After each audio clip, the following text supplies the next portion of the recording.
Hello बच्चों, today we are going to discuss a very interesting topic of current electricity, Ohm's law. तो चलिए आज का topic शुरू करते हैं। मेरा नाम है संदीप और आप देख रहे हैं आपका अपना यूट्यूब चैनल फिजिक्स ई रूट 33। तो क्या है Ohm's law? Ohm's law gives us the relationship between current and potential difference. हमें ओम्स लॉ एक रिलेशनशिप बताता है करंट और वोल्टेज का। पोटेंशियल डिफरेंस का दूसरा नाम क्या है? वोल्टेज। तो करंट और वोल्टेज का रिलेशन बताता है कौन? Ohms law. तो एक बात तो दिमाग में डाल लो, अगर करंट सर्किट में फ्लो करता है तो उसके लिए कौन रिस्पॉन्सिबल है? Potential difference. पोटेंशियल डिफरेंस होगा तो करंट फ्लो करेगा, पोटेंशियल डिफरेंस जीरो है तो सर्किट में करंट फ्लो नहीं करेगा। मीन्स करंट के होने के लिए पोटेंशियल डिफरेंस का होना जरूरी है। क्लियर? अब आप बात समझ गए होंगे कि करंट और वोल्टेज का आपस में क्या रिलेशन है। चलिए स्टेटमेंट देखते हैं। At constant temperature the current flowing through a conductor is directly proportional to the potential difference. Clear? Current क्या है? Directly proportional to the potential difference. अगर वोल्टेज बढ़ाई जाती है तो साथ में करंट भी बढ़ता है। मैंने आपको बताया कि करंट के होने के लिए पोटेंशियल डिफरेंस का होना जरूरी है। ओके, तो मैथमेटिकली कैसे लिखेंगे इस स्टेटमेंट को? I directly proportional to B। अगर B बढ़ेगा, वोल्टेज बढ़ाएंगे तो करंट भी बढ़ेगा। कितना करंट बढ़ेगा? जितना आप वोल्टेज बढ़ाएंगे उतना करंट इंक्रीज होगा। ओके, अगर पोटेंशियल डिफरेंस को डबल करेंगे तो करंट भी डबल होगा। पोटेंशियल डिफरेंस को 3 टाइम बढ़ाएंगे, करंट भी 3 टाइम बढ़ेगा। पोटेंशियल डिफरेंस को हाफ करेंगे, करंट भी हाफ हो जाएगा। क्लियर? क्यों? क्योंकि ये दोनों कैसे हैं? एक दूसरे के डायरेक्टली प्रोपोर्शनल हैं। क्लियर? इतनी बात समझे आप? ओके, चलिए नोट कर लो।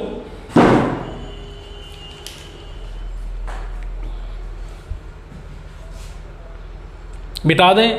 चलिए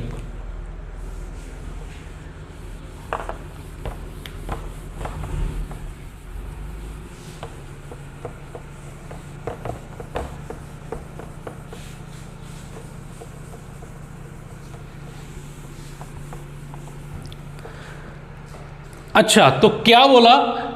करंट क्या है? Directly proportional to the voltage. Clear? इस रिलेशन को हम ऐसे भी लिख सकते हैं। चलिए ये किस पे है? Eight constant temperature. क्लियर? ये जरूर लिखेंगे साथ में। ओके, अब इस रिलेशन को हम ऐसे भी लिख सकते हैं, B directly proportional to I। कोई समस्या नहीं है, लिख सकते हैं। ओके, अब V इस प्रोपोर्शनैलिटी के साइन को हटाएंगे, इक्वल टू का साइन यूज करेंगे और यहां पर एक कांस्टेंट यूज करेंगे R। क्लियर? R क्या है? R है कांस्टेंट। ओके, क्या कहते हैं R को? That is resistance of conductor. क्या है ये? कंडक्टर की क्या है? रेजिस्टेंस है। क्लियर? अच्छा, तो क्या देखेंगे? ये रेजिस्टेंस क्या है? अब ये एक नया फैक्टर आ गया यहां पर, रेजिस्टेंस। चलिए पहले रेजिस्टेंस देख लेते हैं। रेजिस्टेंस, द प्रॉपर्टी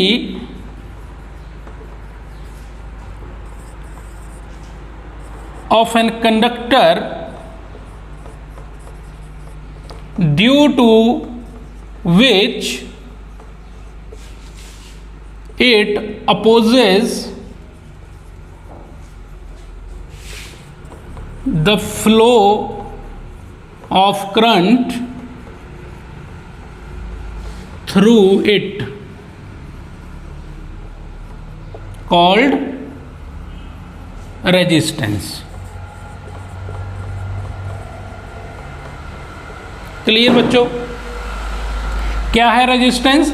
रेजिस्टेंस एक प्रॉपर्टी है कंडक्टर की जो क्या करती है? अपोज करती है किसे? Flow of the current through it. Clear?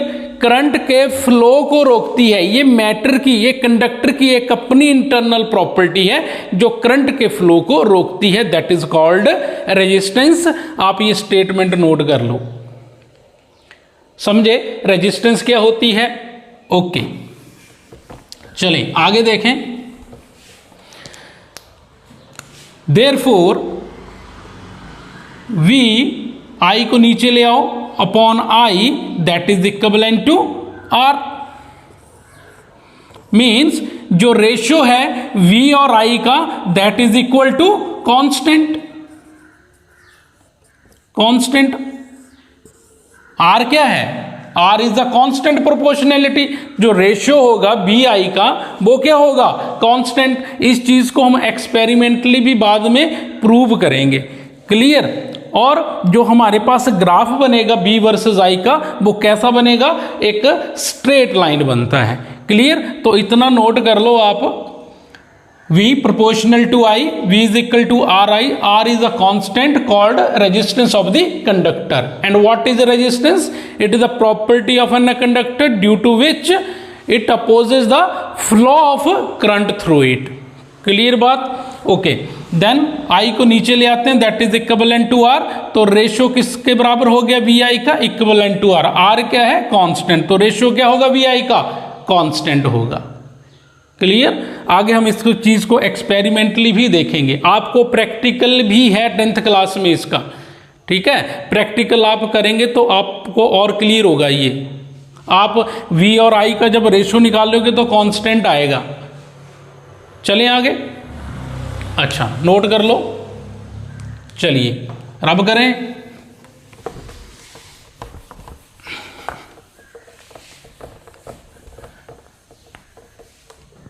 चलिए अब R की थोड़ा बात कर लें। अब हमारे पास यहां पर आया V upon I is equal to R। अब यहां पर आप देख रहे हो कि जो R है that is equivalent to B upon I। तो आप बोलेंगे कि सर ये आपका R जो है resistance that depend on V and I। No, R जो है रेजिस्टेंस, R क्या है? ये resistance does not depend on V and I। ये बात दिमाग में डाल लो कि रेजिस्टेंस जो है कंडक्टर की वो वोल्टेज और करंट के ऊपर डिपेंड नहीं करती। तो R जो है रेजिस्टेंस वो कौन से फैक्टर्स के ऊपर डिपेंड करती है? चलिए देखते हैं। The resistance of conductor depends on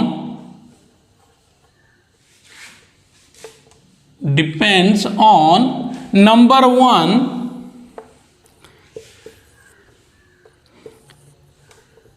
nature of material,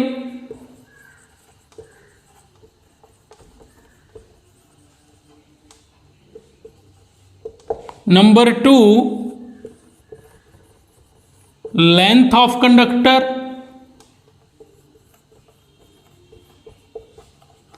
number three, area of conductor, and number four, temperature of conductor। temperature of conductor। Clear? तो R कौन कौन से फैक्टर के ऊपर डिपेंड करता? Resistance of the conductor depends on number one, nature of the material, 2, length of the conductor, area of the conductor and temperature of the conductor। तो इन 4 factors के ऊपर आपकी रेजिस्टेंस जो है वो कंडक्टर की डिपेंड करती है। ओके, इन पॉइंट्स को हम नेक्स्ट वाले लेक्चर में अच्छे से एक्सप्लेन करेंगे। फिलहाल आपने इन को ऐसे ही याद रखना है कि R जो है कौन कौन से फैक्टर के ऊपर डिपेंड करता है। क्लियर? चलें आगे, नोट कर लो।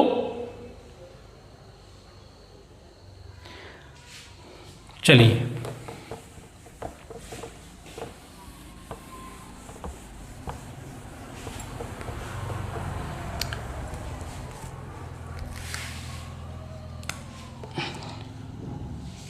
फ्रॉम ओम्स लॉ क्या है, V upon I is equal to R। क्या हम इसको ऐसा लिख सकते, V upon R is equal to I लिख सकते हैं। I को यहां भेज दो, R को नीचे कर दो। क्या बोल रहा, यहां पर ये बता रहा है नंबर 1 कि current that is directly proportional to current directly proportional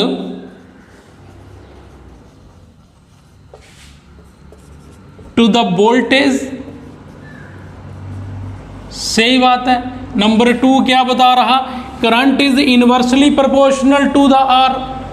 clear, तो लिख दो current is inversely proportional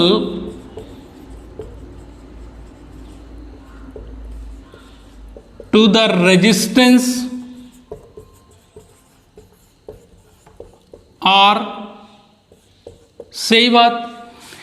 current is directly proportional to the voltage and current is inversely proportional to the resistance of the conductor. ये दोनों point note कर लो। अच्छा, तो क्या बताएंगे अभी, क्या बोलेंगे, अगर if the potential difference is double then current flowing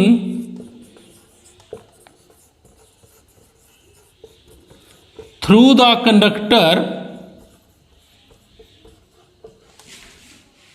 get also double। Clear. अगर पोटेंशियल डिफरेंस जो है, पोटेंशियल डिफरेंस डबल कर दिया जाए तो क्या होगा, जो करंट होगा जो सर्किट में फ्लो कर रहा है, कंडक्टर में जो फ्लो कर रहा है, वो भी क्या हो जाएगा, डबल हो जाएगा। क्यों, क्योंकि जो हमारा पोटेंशियल डिफरेंस और करंट क्या है, they are directly proportional to the each other. Okay, second point देखिए, if the potential difference is half, then current flowing get also half। Clear. अगर पोटेंशियल डिफरेंस हाफ कर दें तो करंट भी क्या हो जाएगा, हाफ हो जाएगा। ओके, जितना आप पोटेंशियल डिफरेंस बढ़ाओगे उतना करंट बढ़ जाएगा, जितना पोटेंशियल घटाओगे उतना करंट घट जाएगा। सेम रेशियो में चलते हैं ये दोनों। क्यों, because I and V they are directly proportional to each other. Clear, note कर लो। तो ये वाला पॉइंट तो हमने बता दिया आपको, क्लियर कर दिया। ओके, चलिए अब देखते हैं second, current is inversely proportional to the resistance. Okay, अगर देखते हैं कि अगर रेजिस्टेंस जो है वो बढ़ाने से करंट के ऊपर क्या अफेक्ट होता है। चलो ये नोट कर लो, रब कर दें। ठीक,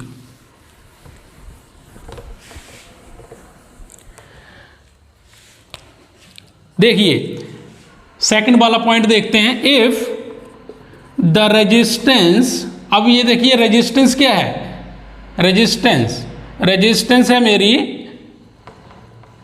inversely proportional to the R. ठीक है, रेजिस्टेंस क्या है, इनवर्सली प्रोपोर्शनल टू, सॉरी हाँ, current is inversely proportional to resistance. तो क्या बोलेंगे, if the resistance is double then current flowing through conductor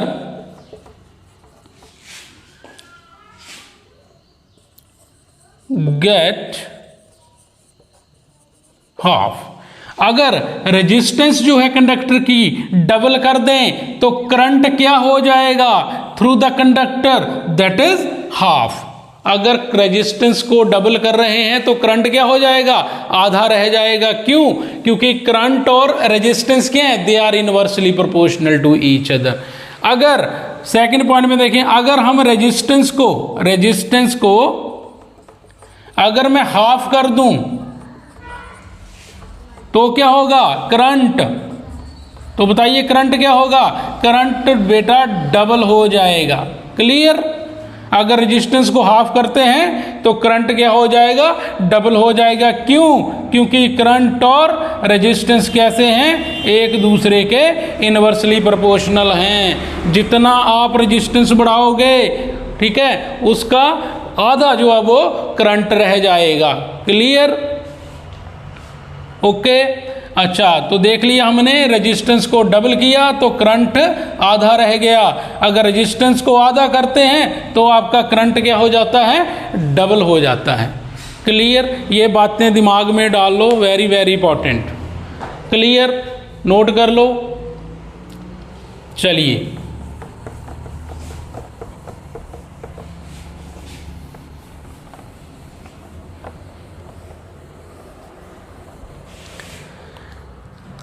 next देखते हैं बेटा, यूनिट्स। यूनिट ऑफ रेजिस्टेंस क्या है?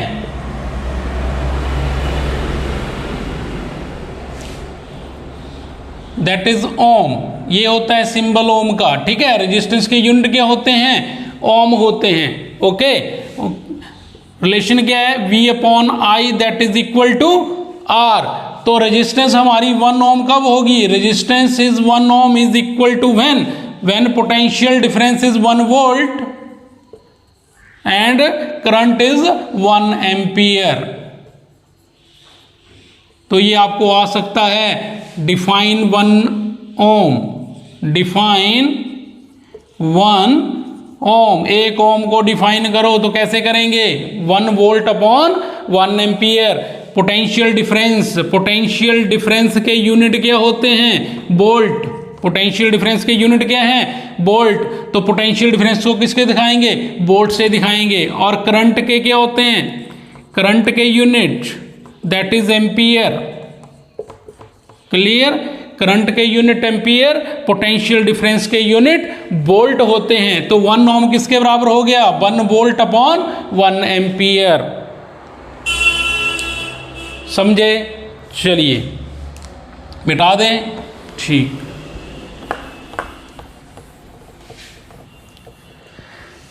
अच्छा, तो बच्चों ग्राफ कैसा बनेगा, ग्राफ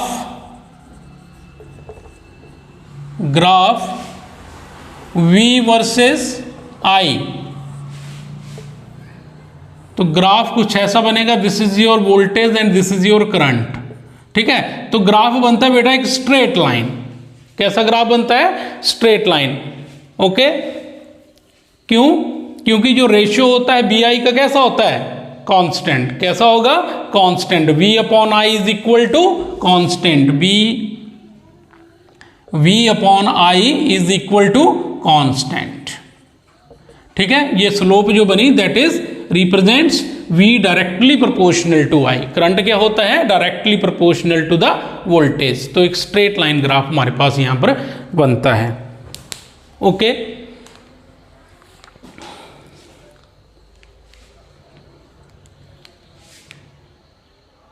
चलिए मिटाएं।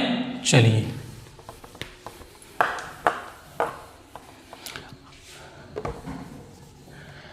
अब बच्चों एक्सपेरिमेंटली देखते हैं। ठीक है, how to verify the Ohm's law.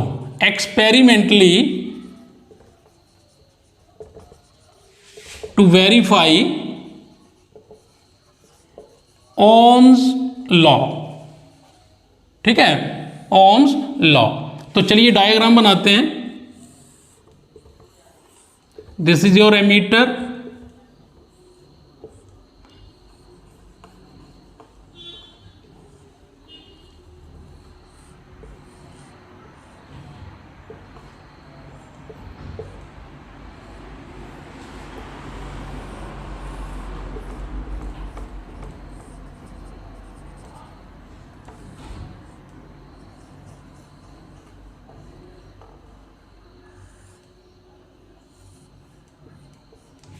Okay, ये आपका डायग्राम बन गया ओम्स लॉ का। ठीक है, प्रैक्टिकल भी है आपको 10th क्लास में, तो कनेक्शन कैसे कैसे आपने लगाने हैं।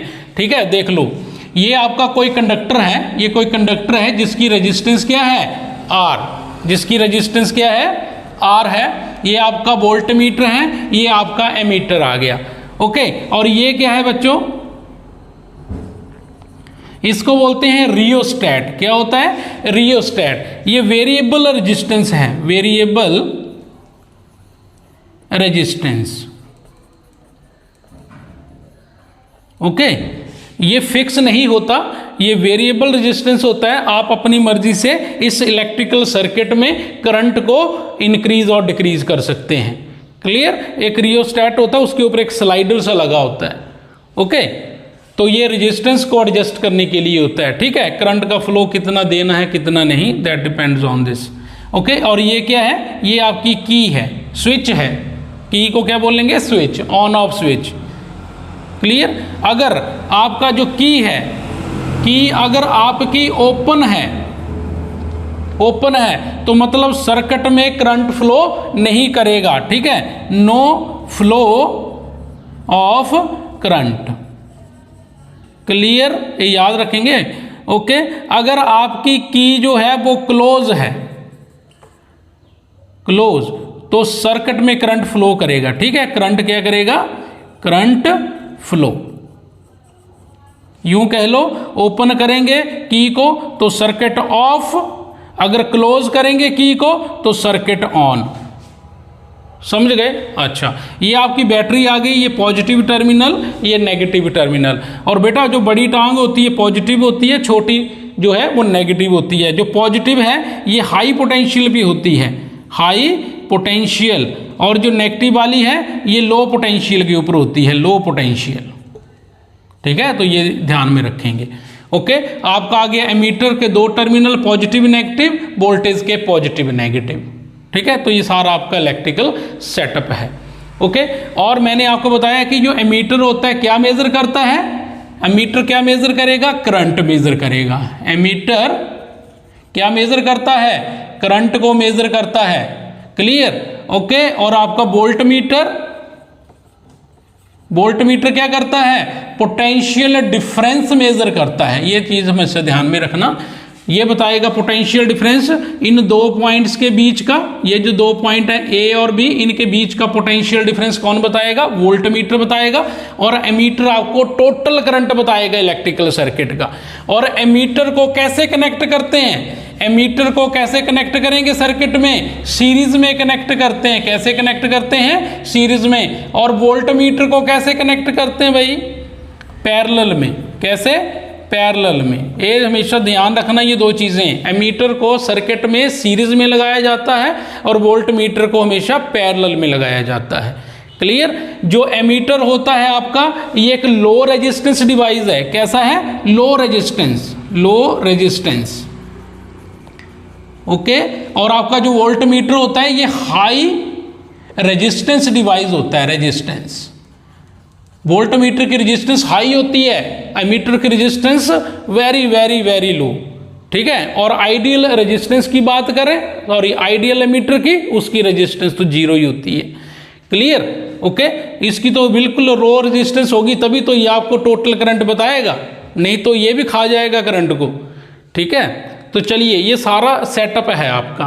क्लियर। अब हम क्या करेंगे, की को क्लोज करेंगे। की क्लोज मीन्स सर्किट को ऑन कर देंगे। सर्किट को ऑन करेंगे, यहां से रियोस्टैट से क्या करेंगे, करंट को एडजस्ट कर लेंगे। ठीक है, रेजिस्टेंस को एडजस्ट कर लेंगे इस इलेक्ट्रिकल सर्किट में। फिर क्या करेंगे, जैसे ही करंट फ्लो करेगा तो आपने किस किस की रीडिंग लेनी है, एमीटर और वोल्ट मीटर, इन दोनों में रीडिंग चेक करनी है। एमीटर किसकी रीडिंग बताएगा, करंट की। वोल्ट मीटर किसकी बताएगा, potential difference, potential difference V का बताएगा। ठीक है, एमीटर क्या बताएगा, करंट, और वोल्ट मीटर क्या बताएगा, पोटेंशियल डिफरेंस बताएगा, पोटेंशियल डिफरेंस। ओके, तो आपने जैसे एक रीडिंग कंप्लीट कर ली, उसके बाद हम क्या करेंगे, सेकेंड सेकेंड टाइम करेंगे आप इस इलेक्ट्रिकल सर्किट में रेजिस्टेंस को एडजस्ट करेंगे। रियोस्टेट क्या है? Variable resistance. यहाँ से रेजिस्टेंस को सेट करेंगे, हम करेंगे इस इलेक्ट्रिकल सर्किट में करंट का फ्लो इंक्रीज कर देंगे थोड़ा, ठीक है, ओके। जब करंट का फ्लो इंक्रीज होगा फिर क्या करेंगे? फिर हम करंट और वोल्टेज की दोबारा से हम रीडिंग्स लेंगे, ठीक है, through this voltmeter and ammeter, okay. Next time फिर क्या करेंगे? फिर थोड़ा सा करंट इंक्रीज करेंगे, फिर दोबारा से करंट और वोल्टेज की रीडिंग्स लेंगे। तो हम 4, 5, 6 टाइम जो भी है इस एक्सपेरिमेंट को बार बार हम रिपीट करेंगे। और रिपीट करने के बाद जो फाइनल कंक्लूजन हमारा क्या होता है कि जो रेशियो होता है ना V/I का, रेशियो ऑफ B/I बच्चों इज ऑलवेज कांस्टेंट। आपने पहली रीडिंग ली, आपने करंट और वोल्टेज निकाला, आपका मान लो आंसर आ गया 1.01, ठीक है। जब आप सेकंड रीडिंग लोगे, जब करंट को थोड़ा बढ़ाओगे सर्किट में, फिर V और I का रेशियो लेंगे, तब भी अप्रोक्सीमेट इतना ही आएगा, ठीक है। करंट थोड़ा और इंक्रीज करेंगे सर्किट में, फिर B और I की रीडिंग्स लेंगे, इनका जब रेशियो लिया जाएगा अगेन आपके पास इस तरह का कुछ रिजल्ट आएगा, ठीक है। ये वैल्यूज थोड़ा बहुत आगे पीछे फ्लक्चुएट हो सकती हैं, माइनर सी, ज़्यादा नहीं, ठीक है। ये जो रिजल्ट आएगा आपको रेशियो जो B/I का आएगा ये अप्रॉक्सीमेटली सेम होता है, ठीक है, ज़्यादा डिफरेंस नहीं होता, क्लियर। तो हम देखेंगे कि जो हमारे पास जो VI का जो रेशियो आ रहा है, ठीक है, जब हमने नंबर ऑफ टाइम क्या किया, ये रीडिंग्स जो वो कंडक्ट की, ठीक है, बार बार हमने क्या किया, सर्किट में करंट को बढ़ाते गए, B और I का रेशियो देखते गए, ओके। तो हमने फाइनली यही कंक्लूड किया कि जो VI का जो रेशियो है वो हमेशा कांस्टेंट रहता है, ठीक है। यही हमारा ओम्स लॉ है। ओम्स लॉ भी तो ये बोलता है V/I is equal to R, ये बोलता है R क्या है? Constant, clear. तो that is your Ohm's law, clear बच्चों। चलिए नोट कर लो, चलिए जरा क्वेश्चन देखते हैं।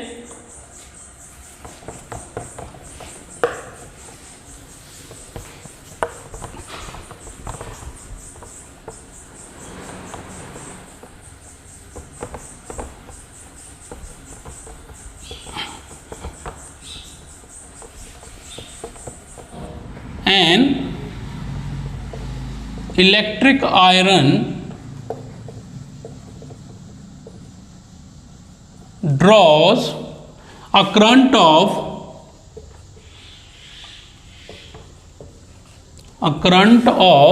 3.4 ampere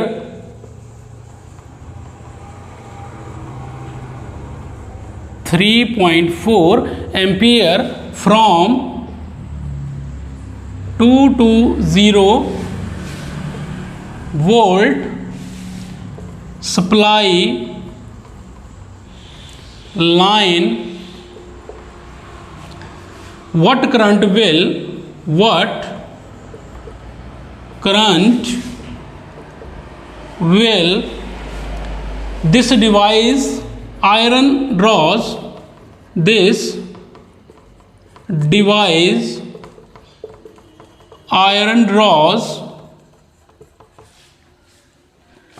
when connected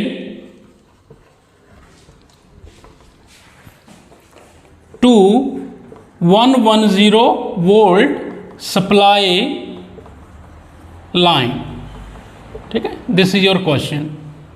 सोल्यूशन देखते हैं इसका। सोल्यूशन बोलता है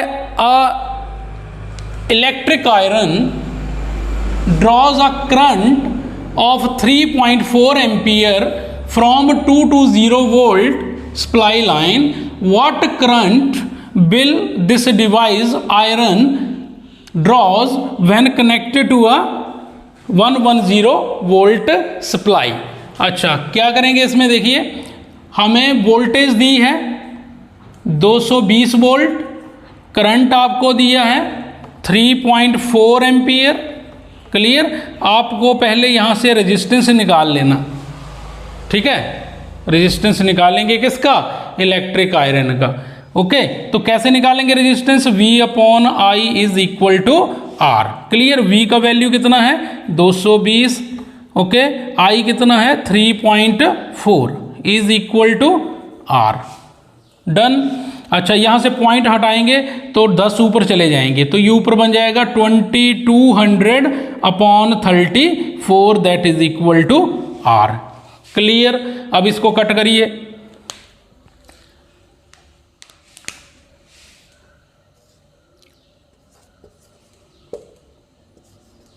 ठीक है, ये आ गया आपका रेजिस्टेंस आ गई 64.7 ओम। कितनी आ गई? 64.7 ohm. This is your resistance of this device. कौन सा डिवाइस? Electric iron. ठीक है, तो ये इसका रेजिस्टेंस आ गया आपके पास। चले, अच्छा ये नोट कर लिया। ओके, मिटा दें। चलिए, अच्छा अब क्या बोल रहा? नेक्स्ट स्टेप में ये बता रहा कि what current will this device iron drawn when connected to a 110 volt supply. अगर बोलता है कि 110 वोल्ट सप्लाई अगर उस आयरन को दी जाए तो कितना करंट जो है वो एक इलेक्ट्रिक आयरन में जो है वो ड्रॉ होगा। तो चलिए देखते हैं। पोटेंशियल डिफरेंस दिया 110 वोल्ट, करंट बच्चे आपको निकालना है। रेजिस्टेंस हम आयरन की निकाल चुके हैं, कितनी है? 64.7 ओम। क्लियर? ओके, अच्छा तो करें, क्या आएगा? तो फॉर्मूला है V upon I is equal to R। तो V का वैल्यू कितना है? 110। I आपको निकालना है, रेजिस्टेंस है 64.7। ओके, अब इसको यहाँ भेजो, I को ऊपर भेज देते हैं, तो 110 बटा 64.7 इज इक्वल टू I। जब यहाँ से पॉइंट रिमूव करेंगे तो ऊपर कितना बन जाएगा? 1100 है ना, 1100 बटा 647 that is equal to I। Clear? अच्छा, अब कट करो जरा इसको। 1100 अपॉन 647 कितना बन जाएगा? I that is equal to 1.7 ampere. कितना आंसर आ गया? कितना करंट ड्रॉ होगा आयरन के अंदर? That is I is equal to 1.7 ampere. Clear बच्चों? तो नोट कर लिया आपने, मिटा दें। चलिए,